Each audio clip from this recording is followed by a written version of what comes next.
Hey y'all, welcome back to my channel, The Preppy Project. I am so excited you're here because I have a very exciting, special, informative video for you today. And I'm going to be talking about the things that I'm doing this last semester of my counseling graduate program. And I'm going to be talking to y'all about the steps I'm taking, the licensing process, getting a job, all that kind of stuff. So hopefully it'll be helpful for y'all if y'all are also kind of nearing your last semester, if you're in your last semester. And hopefully y'all will just get some good tips from this because I know how difficult it is to actually get some of this information. And just a disclaimer, every state that you're getting licensed in, every state is so different. So I'm going to talk to you about what I'm doing, and this applies to my state, so like I know this will work for where I am, but the steps I feel like I'm taking are going to be pretty like generalized to whatever state. Just be aware that these are just kind of my tips, so it might help you kind of get a head start on looking into what you need to be doing. So I'm very excited. This is probably going to be a long video, but let's get into it. I am in my last semester, so it is January, what is today? January 18th today. And last week was my first week of classes, and I graduate the first week of May. So that's kind of like how much time I have left. So we got from now until May. So that's only like February, March, April. This is only like 3 months, okay? Oh my God. So anyway, sorry, that stressed me out. Thought it would be easiest if I like sectioned off this video, so I made some little like title, I don't even know what you call those, like section cards or something, so it would be kind of easier to break up this whole thing because I know it's going to be a little bit complicated. So let's go ahead and let's start off with my first tip. The first thing that I am doing is I am taking the NCE before I graduate. Now, just FYI, I thought I had to have the NCE finished and, done, had the score and all that for me to apply for my provisional license. Just explain that real quick. So, I'm pretty sure every state, you have the license that you start out with straight out of graduate school, and that is like your provisional license. So that's the license that you have until you finish the required hours and you finish the required supervision. So you have to make sure that you have a supervisor that you meet with twice weekly. Having that supervisor is a requirement, and there is a total number of hours that you need within those first couple of years. If you are working like as many hours as you can, people can usually get it done in about the first 2 years.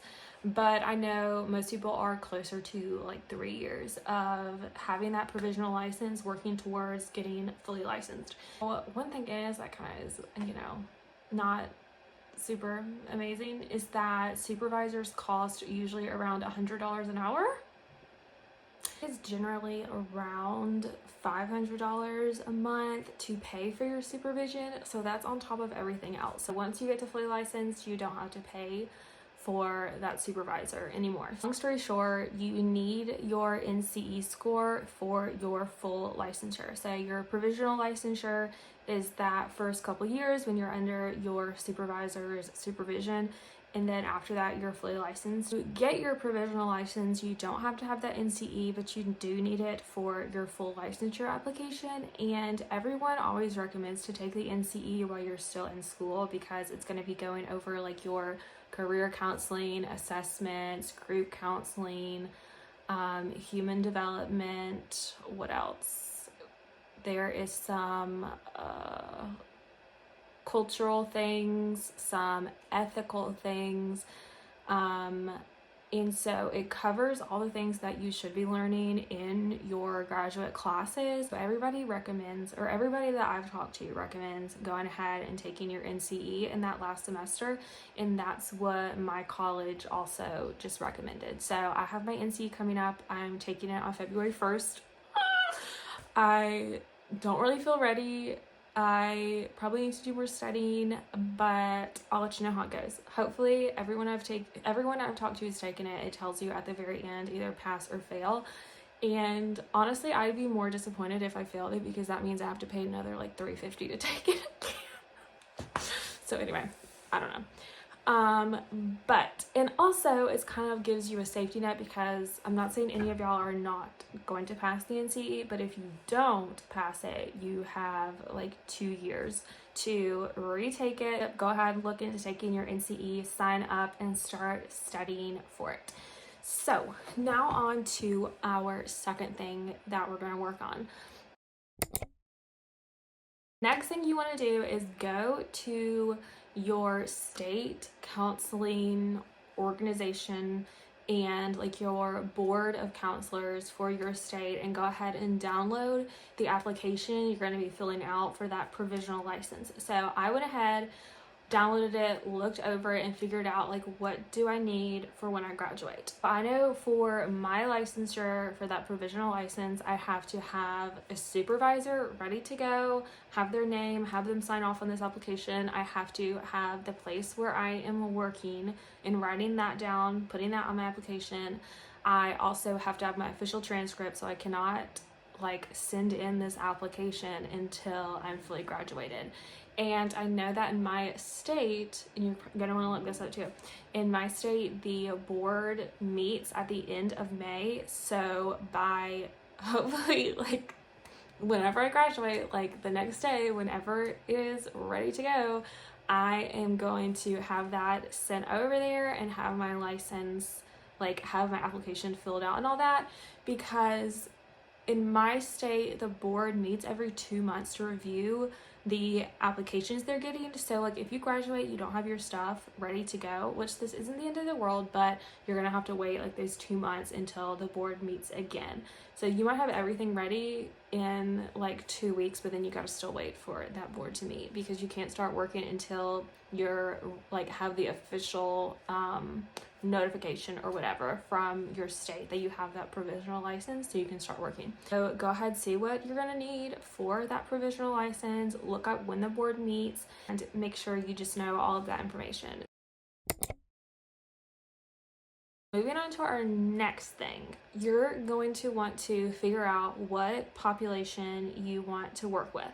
So hopefully by this point in your counseling program, you have figured out who you don't really want to work with, who you do want to work with, what theories you're most interested in, because by this point you've been at your internship, you know the basics of counseling, but now you get to kind of choose where you want to work. For me, I know that I want to do play therapy. That is like my favorite thing ever. I love working with families. I love working with young children, teenagers. It's just like totally my thing. I love play therapy. I know that when I'm finished, I really want to be in a place that does play therapy. And another thing I love about play therapy, well, I shouldn't say I love this because it's not great, but there are not a ton of play therapists in my area. There's not, like where I live, there are not a ton of practices who are like right around here. So that is honestly good for me from a business standpoint, because my long-term goal is to have my own private practice, and it's honestly easiest to do that when you're fully licensed. So let's hope in the next couple years, once I'm finished with that provisional license, I can start a private practice and start it around this area. There's so many different populations, and there's such a need for more counselors just all over the country, counselors. And also think about, do you want to be in a private practice? Do you want to be in a hospital? Do you want to be in an agency, like in a community-based practice, community-based agency? So figure out, there's pros to cons to each of those, and maybe we can touch on that in a different video, but there is a lot of information about that, about working at agencies versus private practice, all those kind of things. Oh, we're kind of getting to the very confusing part of this whole licensing thing. So when you are applying for this provisional license, at least in my state, you have to have already found a supervisor and a job. So a lot of places will not hire you if you don't have that provisional license. So you're gonna have to find a agency, private practice, whatever, but you're gonna have to disclose that you do not have a license yet. You're waiting to get approved by your state board, but you will be able to start working there once you get your license.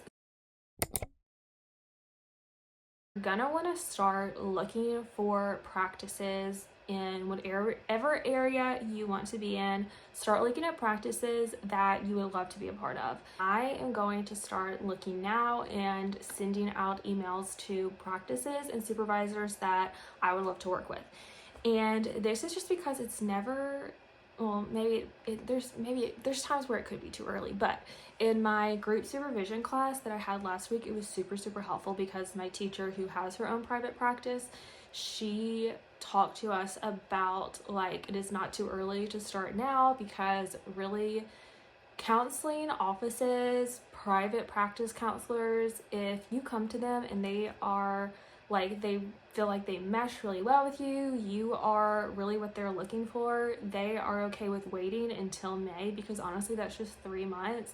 Your last semester, then I would go ahead and I would start looking, but definitely just see if that feels right for y'all, because I know there's people who even started looking last semester and they started sending emails out and they have found supervisors and potential jobs already. So I went ahead, the easiest way that I found is I have a Google Doc, or not a Google Doc, I have a Word document on my computer where I have looked in my area, because I have decided that I want to stay in my area right now. I just think financially, I just feel like financially especially is the best decision right now, but we'll talk about that maybe a different time. But anyway, I'm happy to stay in this area because number one, there is a need for a play therapist in this area, and I have my family here and all those different things. So hopefully once I'm fully licensed, that is a totally different story, and I think that will be much more doable if I want to move to like a different state or whatever. But I think from my state right now, it's easiest to get this provisional license here, and then once I'm fully licensed, we'll go from there. Like I said, I got a Word doc on my computer. I have looked around my area, figured out like what practices really speak to me, places that I would love to be a part of, and I've just written down their names in this Google Doc. So here's another thing.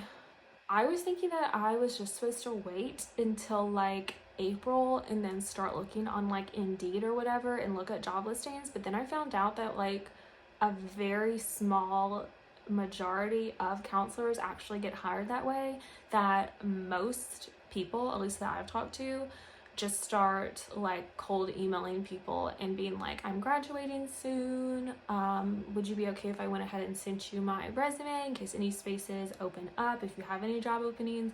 Because I have found that just from the people that I've talked to, that's like the majority of them have gotten hired that way, because it's going to be more rare that you're actually going to, you know, graduate, be ready to graduate, and somebody just like magically has a spot. I mean, obviously it can definitely happen, be on the lookout. So I would kind of like look at if there's job listings right now, or do what I'm doing and just start emailing practices, just kind of letting them know where you are in the program, what your, you know, future plan looks like, things like that. Also going to start looking for supervisors, and this is like a huge one because this will be this is a good idea to make a video on, because just finding your supervisor is like a big thing. One of the best things you can do is find people like in your counseling program who have graduated before you, who have supervisors. Ask if they have any recommendations, because this is a person who you're going to be working very closely with, and whatever specialty you're going to be working in, you want your supervisor to already have a lot of knowledge in it. So like me wanting to go into play therapy, I would not go get a supervisor who specializes in like, I don't know, what's like the opposite of play therapy? Like substance use or something? I don't know. Like you would get somebody who has already a lot of knowledge in that area, because they're going to be the person you are learning from. Also going to want to kind of interview your supervisor. There are questions you want to ask, like I know my teacher recommended that when you go speak to that supervisor and have an interview with them, that you're very clear about your expectations, and even asking things like, what our weekly sessions look like, and what if this problem comes up, how am I going to reach you, and even asking if they have any supervisees that you can connect with. That can also be a great way, because you can talk to a regular person, a counselor who is like you, and be like, okay, what did the supervision actually look like? Like, how was it? How is this person? Blah, blah, blah, all that kind of stuff. So that can also be maybe a good question to ask. So I also wrote down some names of supervisors that seem like I would click with, and I put those on my Google Doc too. So the Google Doc is kind of just to like simplify down the places and supervisors that you're interested in, and then we're going to start emailing. So that is our next point. Before you start emailing, you're going to want to clean up your resume or your CV. So I have a resume that I went back a couple days ago and cleaned up, and make sure you put on there like your internships, whatever organizations you're a part of, your, volunteer stuff. So you're going to put all that kind of stuff on there. And I updated it, and I was like, okay, this seems like it is comprehensive enough. But then my teacher the other day in my group supervision class said that she would recommend doing a CV instead of a resume. And so I'm kind of confused about that. So that's something I need to look up. So look into that. Look up making a CV, because I definitely need to figure that out, because this is what you're going to also send to the practices and supervisors. That brings me to our next point of what you're going to say to the practices and supervisors. So let me get my computer. I'm going to show you kind of what I typed up. This is the confusing part, because what you're trying to get across to these people is either you can find a supervisor, talk to them, tell them how you're graduating soon, that you're looking for a job, you're looking for a supervisor, because I know people in my cohort who have reached out to supervisors, told them that they're looking for jobs, and then the supervisors are like, oh, well, I own my own private practice, I'm looking to add another counselor on, and so they've gotten the supervisor and that job position. So let me tell y'all kind of what I wrote out. Another thing I've heard from supervisors is to kind of reach out looking for like advice, because especially in the counseling world, I think like, especially once I become fully licensed, if I had someone reach out to me who was just finishing up grad school, it's almost like it feels like you're part of this like club of like, oh yeah, like I know how difficult it is, I know how just confusing everything is. So I know if somebody reached out to me, I'd be like, oh yeah, like I'm happy to talk to you about like, you know, some tips on what helped me, things like that. Like, this is what I wrote. This, I'm gonna like clean it up a little bit, but this is like, just so y'all get the general gist. These are like rough drafts of what I think I want to say if I was emailing a practice. So like saying that I'm currently in my final semester of my counseling graduate program at the name of my college. I will be graduated in May. And then saying like I'm beginning to explore postgraduate opportunities and wanted to reach out because I am interested or very interested in your practice and your focus on like play therapy. And then saying something about like I'm completing my internship where I work with children and also use play-based interventions. And then saying something like, as I prepare to transition to the field, I love to hear any advice you might be willing to share about entering practice, seeking supervision, building a career in this area, something like that. Or saying something more like, I know you may not have openings at this time, but I wanted to express my interest to see if you would be open to receiving my resume in the event that an opportunity becomes available in the coming months.